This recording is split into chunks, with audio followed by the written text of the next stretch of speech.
And what if I tell you that Santa's really mad at us for reading smut all year, and so now a sentient sleigh has to come and try to save Christmas? Welcome back to Spice vs. Spice, a series where we eat a spicy food and review a spicy book, and I'll let you know which one I think is spicier. Representing the food team today, I apparently have the world's spiciest lollipop called the Toe of Satan Challenge. It sounds kind of gross. It does kind of look like a toe.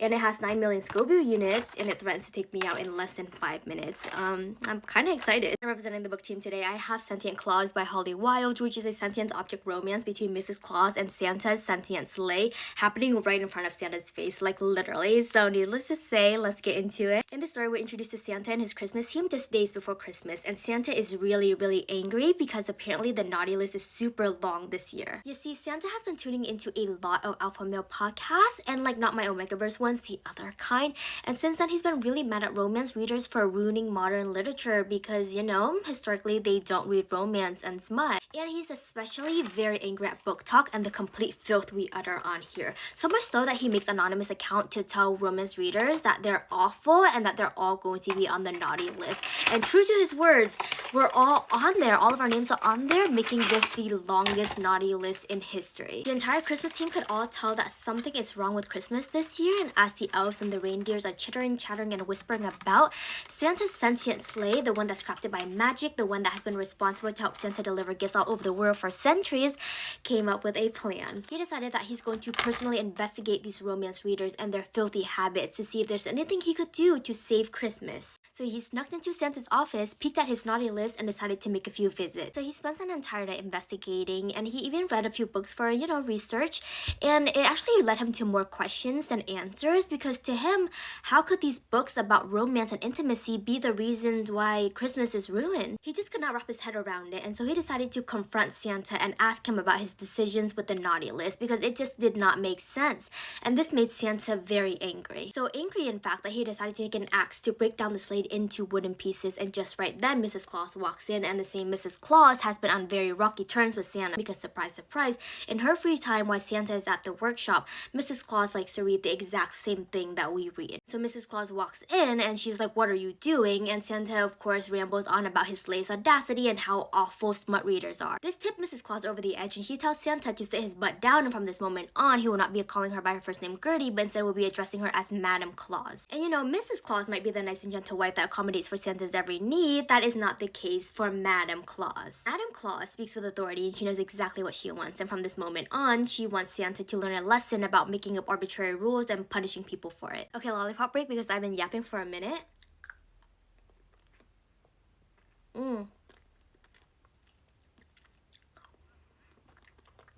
Cinnamony?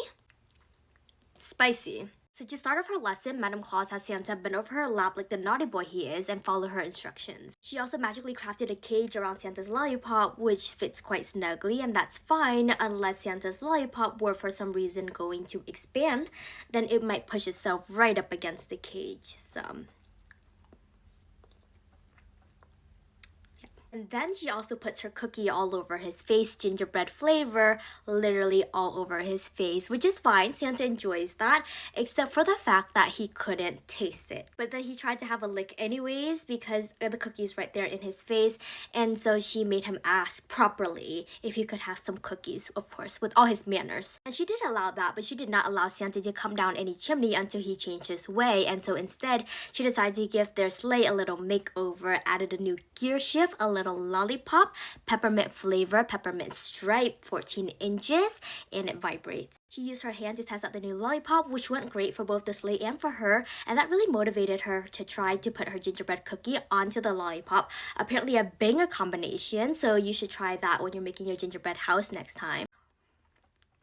Definitely add a lollipop and see how it goes. She also shoved her panties into Santa's mouth and had him watch the whole thing, which for a moment, it seemed like Santa was about to reconsider the naughty list idea, but then he just could not help himself and had to belittle his sleigh for not being a real man. And Madam Claus was like, "You know what, you're right, let's change that." And with some magic, the sleigh took on a human form that wasn't too unlike Santa, which makes me think that Madam Claus has a type, at least physically. And the sleigh's newfound body has an interesting candy land where the 14-inch peppermint lollipop is still there, but on top of that, or I should say below that, there are also some jingle bells, and I don't think that's an innuendo. Like, I think they actually do in fact jingle. Now, between Madame Claus still being in the driver's seat and the human sleigh very much following her every lead, we see some more punishment for Santa. We see Santa trying out and tasting the sleigh's 14-inch lollipop with guidance from Madame Claus. Of course, they were practically making out with the lollipop right there, if you catch my drift. We see Madame Claus attempt to put a teensy tiny little Christmas tree up Santa's back door to make room for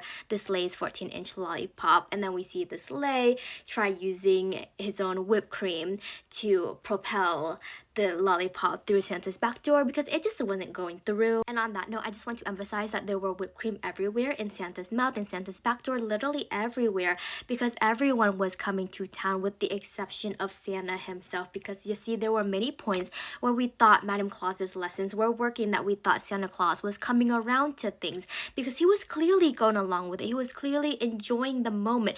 But even then, he always had something to say. He always had something awful to add. Her rules were very clear. If you can't come around, you can't come down the chimney. And so in the rest of the story, we see Mrs. Claus really trying to navigate that. She's turning it around in her head, really trying to come to terms with it, trying to understand and see if it's even possible to change Santa's mind at this point, or if he's just too far gone down the pipeline.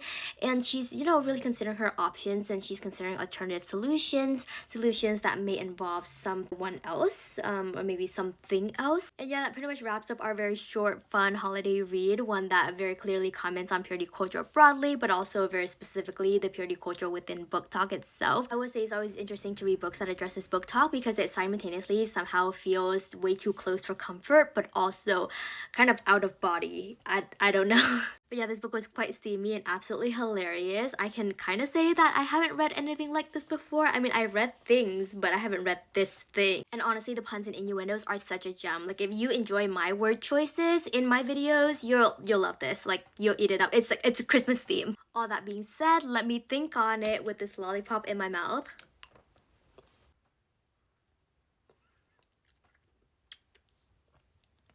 Okay, so the jury has thought on it, and the jury has decided that this spice is very unique, it's very fun, but it's not necessarily like, you know, the tension and the steam and the spice, but this one packs a kick.